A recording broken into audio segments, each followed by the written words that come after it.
શાહ કેમ લો કોલેજ વલસાડ ખાતે કોલેજની એન્ટી રેગિંગ કમિટી દ્વારા એન્ટી રેગિંગ સ્ક્વોડ અને IQACના સહયોગથી એન્ટી રેગિંગ અવેરનેસ પ્રોગ્રામ 2026નું આયોજન કરાયું હતું. કાર્યક્રમમાં મુખ્ય અતિથિ તરીકે વલસાડના ઇન્ચાર્જ જિલ્લા શિક્ષણ અધિકારી ડોક્ટર રાયશી ટંડેલ ઉપસ્થિત રહ્યા હતા. સાથે કાયદા અને વ્યવસ્થાના પ્રતિનિધિ તરીકે PSI AB ગોહિલ તેમજ મીડિયા પ્રતિનિધિ તરીકે દિશા દેસાઈ ઉપસ્થિત રહ્યા હતા. કાર્યક્રમનો મુખ્ય ઉદ્દેશ વિદ્યાર્થીઓમાં રેગિંગના હાનિકારક પરિણામો અંગે જાગૃતિ લાવવાનો તેમજ કોલેજ પરિસરમાં સન્માન, મિત્રતા અને સુરક્ષિત વાતાવરણને પ્રોત્સાહન આપવાનો હતો. સે નો ટુ રેગિંગ થીમ હેઠળ વિદ્યાર્થીઓને રેગિંગ સંબંધિત કાયદાકીય જોગવાઈઓ અને તેના ગંભીર પરિણામો અંગે માર્ગદર્શન આપવામાં આવ્યું હતું. ડોક્ટર રાયશી ટંડેલે પોતાના સંબોધનમાં શૈક્ષણિક સંસ્થાઓમાં રેગિંગને સંપૂર્ણપણે નાબૂદ કરવા માટે સતત સતર્કતા અને જવાબદારીની જરૂરિયાત પર ભાર મૂક્યો હતો. PSI AB ગોહિલે કાયદાકીય દ્રષ્ટિકોણથી રેગિંગ સંબંધિત ગુનાઓ, સજા અને કાયદાકીય જોગવાઈઓ અંગે વિદ્યાર્થીઓને માહિતગાર કર્યા હતા અને કોઈપણ પ્રકારની રેગિંગની ઘટના બને તો નિર્ભયપણે ફરિયાદ કરવાની અપીલ કરી હતી. મીડિયા પ્રતિનિધિ દિશા દેસાઈએ વિદ્યાર્થીઓની સુરક્ષા અંગે અને રેગિંગ જેવા ગંભીર મુદ્દાઓમાં જનજાગૃતિ તથા જવાબદાર મીડિયા રિપોર્ટિંગના મહત્વ અંગે પોતાના વિચારો વ્યક્ત કર્યા હતા. કાર્યક્રમમાં કોલેજના અધ્યાપકો, વિદ્યાર્થીઓ અને એન્ટી રેગિંગ સ્ક્વોડના સભ્યોએ ઉત્સાહપૂર્વક ભાગ લીધો હતો.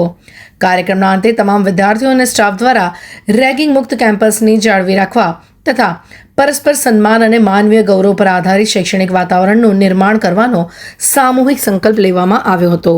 આ કાર્યક્રમ દ્વારા શાહ કેમ લો કોલેજ વિદ્યાર્થીઓના કલ્યાણ, સુરક્ષા અને રેગિંગ મુક્ત કેમ્પસ પ્રત્યેની પોતાની પ્રતિબદ્ધતાને વધુ એકવાર મજબૂત રીતે વ્યક્ત કરી હતી. એની ટાઈમ કંઈ પણ તકલીફ પડે તો મોબાઈલ નંબર છે જ અમારો ત્યાં. તમે ડાયરેક્ટ કોન્ટેક્ટ કરો, તમારી માહિતી ગુપ્ત રાખવામાં આવશે. અને તમારી સાથે નથી બનતી પણ તમારી સાથેના કોઈ સહમિત્ર સાથે આ ઘટના બને છે એની સામે પણ અવાજ ઉઠાવો. આપણે મુખ પ્રેક્ષક બનીને જોવાનું નથી. આજે જે સિનિયર છે એ લોકોનામાં પણ એ લોકો બી ક્યારેક જુનિયર હતા. તો આપણે સૌ આજે ભેગા મળીને આજે વિદ્યાર્થી છે અસુરક્ષિતતા ન અનુભવે અને કોલેજ એ પોતાનું ફેમિલી છે, ફેમિલી સમજીને કોલેજમાં ભણવા આવે. તો અહીંયા જ્યારે પેલું નવું વિદ્યાર્થી કે નવું બાળક આવે છે ને, તો એને આપણે આપણી સાચી તાકાત એનું મિત્ર બનાવીને એના મિત્ર બનીને આપણે આપણી સાચી તાકાત બતાવવાની છે. નહીં કે અમે તારું રેગિંગ કરીને કે એ રીતના. તમારે એનામાંથી જે ડર છે એ કાઢવાનો છે. તો આજે આપ સૌને હું ખાલી એટલું જ કહીશ, રેગિંગને આપણે ના કહેવાનું છે. શું કહેવાનું છે? રેગિંગને. આટલો ધીમો અવાજ. રેગિંગને સચ્ચાઈ, સન્માન અને મિત્રતાને હા.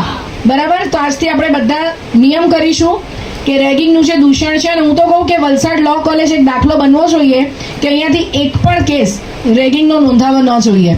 શું જરૂર એમ પણ જેટલા પણ કિસ્સાઓ બને છે, અને અમે પણ એ બધા કિસ્સાઓની અંદર જ્યારે ગો થ્રુ જઈએ છીએ ને ત્યારે ખ્યાલ આવે છે કે એક નાની અમસ્તી ભૂલ કોઈકનો જીવ લઈ લે છે, કોઈને માનસિક રીતે એટલો બધો નબળું કરી દઈએ છે.